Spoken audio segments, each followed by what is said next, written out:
Win big with new DRF All Access past performances. With one best-in-class product, you now get all three past performance formats. Go to DRF.com and use coupon code ONEFREEPP for a free single card today.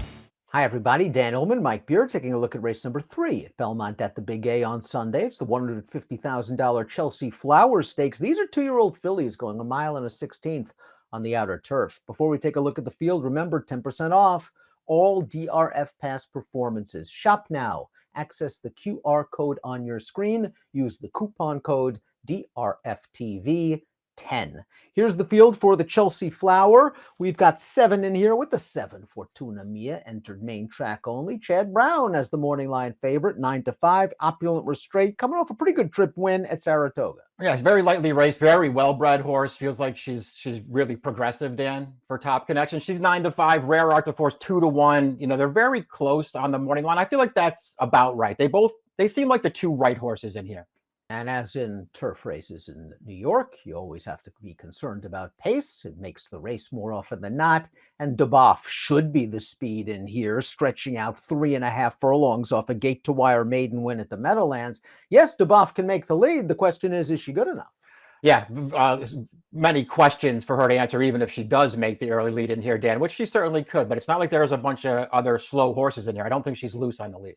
Grace and Grit, the 6, should show some speed. The 4, Rare Art, will be coming from behind with the fastest time form U.S. late pace rating. We'll start things off with a New York bred, the number 1 Mangetsu, who won her turf debut in this race. Second time out for Mangetsu. Kelsey Danner is the trainer. And all in all, I thought this was a pretty good trip. Tracked in second. I thought once she made the lead here, Mike, she started playing around a little bit and waiting on horses. Yep. But I do like when this number 6, Willful Mammal, gets to her in mid-stretch. It looks like she finds another gear again.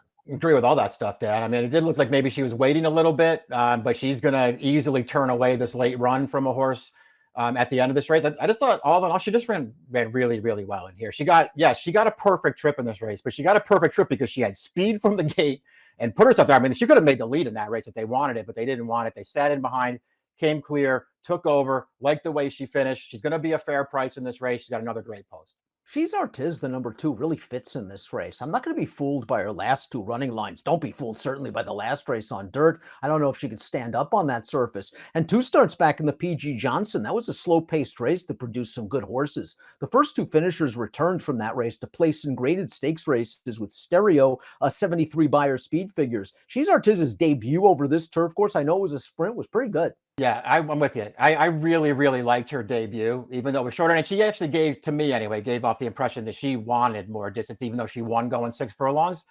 You know, listen, the P.G. Johnson, that I think you were sort of alluding to it when you were talking about that was a tougher race in this one. That was a good field.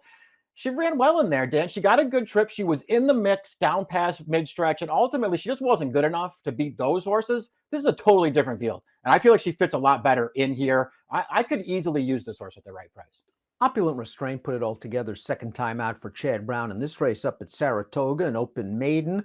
She was a lot better from the gate. She didn't break great, but she broke better than she did in her debut where she was bounced around. She got up close to a solid pace. The trip worked out very, very well, but I do like the way she finishes this off. Yeah, I did too, Dan. I mean, she just improved a lot. The first start, it just looked like she really needed it. She loomed and then flattened out like she wasn't 100% fit. This time, it looks like she was a little better. She's still really green in this race. She swapped her lead a couple of times. It almost looked like she was just sort of toying with that horse to her inside, and you can see it better on the head-on replay, but she's really shifted in through the stretch there, trying to lean on that horse. I really don't feel like she's put everything together yet, but she's got talent, clearly, and she also has tactical speed. I think one more forward move in this race, which is, I think it's something you can project for her, and if she does move forward in here, she's going to be hard to beat. Rare Art, the number 4, was a good-looking maiden winner 2 starts back. It didn't look like she was prepared for the start and didn't break very well, and then rallied from off the pace. And yes, the race did go to closers, but I did like the way she closed. I liked her last time out in the Miss Grillo. That was a race. There was a lot of activity going on going into the second turn. Rare Art avoided most of that trouble. It looked like she was going to run a little bit at the 3/16 pole, and then she flattened out. That race was tougher than this one.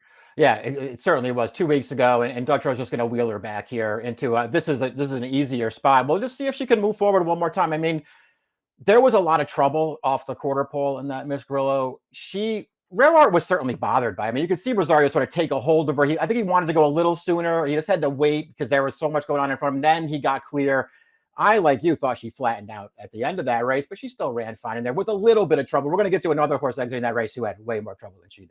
Duboff is the number 5, second out winner at Monmouth at the Meadowlands, going 5/8 of a mile. Don't really love the quality of competition usually found at Monmouth at the Meadowlands, and Duboff was just able to get to a very easy lead as the favorite against a field of New Jersey breds and keeps on going. She could be the speed in here again. It was nice to see her pretty much spread eagle this field, but this is a different world of competition. It is. We'll see how she handles it. I mean, she did really look good winning that race, though, and that comes off the heels of a debut, Dan, which was pretty good. I mean, listen, they paid $4,500 for this horse. They didn't bet her at all in her debut, 40-1, but she ran in there. That was not a poor performance, and she was way better last time on the lead. Maybe she's a wild card in here. I liked what I saw from Grace and Grit when she won her career debut. I know it was a very easy trip, but she just came to hand very nicely for Kendrick once she got up close, rated comfortably like an old pro, and then sprinted on home. And we talked about the Miss Grillo. It was a situation where she was again up close to the pace, and then chaos occurred. Yeah, it's unfortunate. You don't know what was going to happen in there, Dad. I don't know if she was going to keep on through the stretch or if she was going to be all done and be no match for those horses, but she was sitting right there on top of the leader at the quarter pole. That leader bolted and just took her right out of the race. She had no chance after that. So who knows? Like you, her debut was good, but it was a really soft trip against weaker horses. So now she comes into this race, and I still don't really know how good she is, but maybe she'll be a fair price in here. Maybe she is this good. Fortuna Mia, the 7, is already stakes placed on dirt. If this race is washed off, she would loom a strong, strong contender. Let's take a look at our top picks for the Chelsey Flower. Mike, you're going with Opulent Restraint. She's learning, but the talent's there. That's how I looked at her too, Dan. I feel like there's maybe a little bit more progress still to come for this filly. I'm going to take her in this race. I think she's better than the other favorite on the morning line, the 4. Between those two, I'd much rather have the 3. The other horse for me was the 2. She's Artiz. Mangetsu's going to have to take a step forward. This is a much tougher spot than that New York bred maiden special, but I like that she draws inside with the tactical speed to perhaps work out a pocket trip behind a couple of questionable speeds, most notably the 5 Duboff.